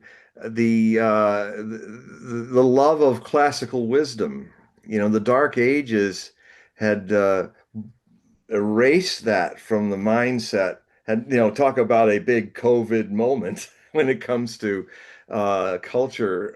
The Dark Ages was the mask over all the beautiful knowledge and experience and enlightenment of the classical age of Rome and the Hellenistic Greek period and all of that. And fortunately, the monks in the middle of the Dark Ages, and especially the Arabs, who had a golden age during all of that, once Muhammad had kind of united them in one religion with one tongue. This was the time when algebra was being created, when we were in mud huts in Europe. Arabs were having their Renaissance, and the Arab literature was remarkable. They also translated all the classical things in Arabic, and then eventually a lot of people learned Arabic to translate it to the different languages of, well, Latin. And what basically, long story short, is the blundering crusaders, Richard the Lionhearted, and all those folks who blundered into the Crusades, actually by accident discovered the advancements of the Arab world and brought them back into a renaissance, a resurgence of knowledge of the classics, the myths, and all of that has become a very important element that has lasted and flowered in a deeper sense during the Enlightenment, which happened centuries later. So that's why Poseidon is there. That's why, because Poseidon is also the messenger of not only the oceanic, but because of tsunamis, Poseidon is also called the god of earthquakes. Well, I was looking at, I don't know if there's any connection you might be able to ascertain from Pluto, his connection to Pluto. But the one thing is it Pluto he's associated with, or Neptune? It would have been Neptune. Pluto is the lord of the underworld. Yeah, that would be underworld. Yes, I'm sorry. It would have been Neptune. My question to you is, where I was going with this, is there seems to be something that comes out of the ocean that resets civilization. So when we say this big thing like reset, life comes out of the ocean. All life came out of the ocean. I'm saying that Poseidon would be someone that would have come out of the ocean to reset civilization. And I only say that, and I'm seeing among a lot of my threads that they talk about these people, like you said, like Saint Germain, you mentioned about these people, the Atlanteans, that say happen to be in the time that they're constructing the Constitution and so forth. But there seemed to be something that people talk about, these figures that come out of the oceans that help reset civilization on these Well, cities. the Fishman. The Fishman. Well, there were prophecies at the beginning of the Piscean Age that the great teacher of the Piscean Age would be called the Fishman. And Pisces is fish. And it's interesting that before the cross was later adopted as a Christian symbol, the symbol of Christianity was a fish. Fisherman, the fisherman. He would be like a fisherman. And of course, he had his main disciple, Peter, Simon Peter, who became the fisherman of souls. So, this very classic Piscean age, the fact that the Aquarian age has seen the onset of science, not an age of faith and belief, but an age of knowing. To not just a qualified faith, not knowing, trusting, but to know a reality is a reality. Well, see, John, I'm actually. But it's getting late. Paul needs to go to bed soon, and so I. Hey, John, and since I'm older than him, it's time for his bedtime because I'm in the Pacific Standard Zone here, so I still got a few hours. But I just. Can I agree with you, John? Quick thing before you go to bed. I agree. I'm now starting. Well, I'm not going to bed. I'm in several hours now. No, I'm actually agreeing with you, and I actually appreciate your insight here because I kind of think that you're describing this control grid that came out and reset this last civilization. Let's just say the Atlantean, which has basically been referenced recently by Graham Hancock, that whatever came out of the erosion never was going to create a resetting that would be commensurate with individual sovereignty, but would basically just was sort of continued this control grid mechanism. And now that they've reached this point, whatever it is that they were allowing us to discover that would help them in their control, now we're at a point where we might be able to recognize this Piscean sort of control grid, and we can break free of it if we can actually discover who it is that's actually. Otherwise, Don, we drown like Atlantis in the Piscean Oceanic of a bygone age and do not meet the Aquarian age, which is something completely individualized and different. Yeah, so thank you for that. I have to rethink everything. Thank you, Don. It was wonderful. I rarely get these kinds of conversations. It's wonderful. Thank you. All right, so we are near the end here. So, John, if you don't mind, just explain shortly to the audience how they can sign up for your periodicals and do a reading. Well, you can go to my X channel, and there's links at the beginning of each article and also at the end before we go into the samples of some of the other articles that happen in that Hogue Prophecy Report. I always start with a long 1 or 2 or even 3 articles for free, and then just click on the link that you'll see the options that are available. Click on the link, and you can become a 12-month for $60. Or you can do a one-time and for 5 or a little more, just when you can afford to see some of these bulletins. I'm working on the next one right now for early July's publication. And you can also be an automatic pair where you 5 or a little more, you get set up, and the link will take you from my website to my PayPal page for purchasing and donations. And that's it'd be great if you guys help me out, because you will only see me in this house over my head if more and more of you can give something to keep, if you can, to keep these talks coming.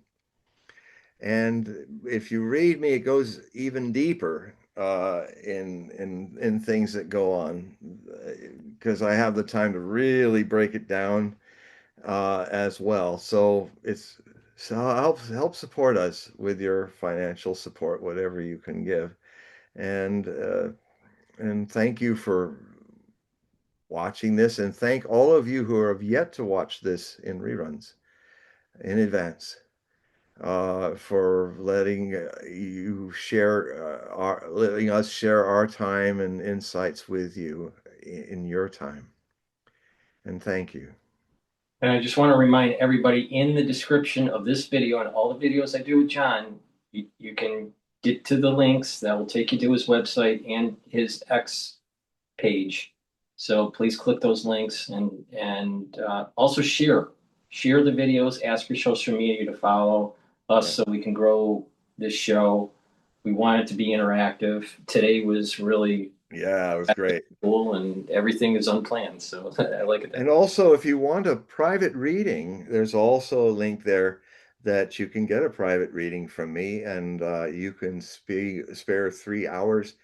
You could have 3 hours just you and me talking about the future, looking at tarot, looking at astrology, and talk about your own life and things you want to see, you dream about, what you want to see happen. And I'll be here to help facilitate that, give you insights and seeds to grow with. All right. So thank you for watching, everybody. I will replay the show on all my channels tomorrow. So please share the links. Thank you for joining. I greatly appreciate if you can ask your social media to help follow us. Yeah. So, John, say goodbye, everybody. All right. Good night, everybody.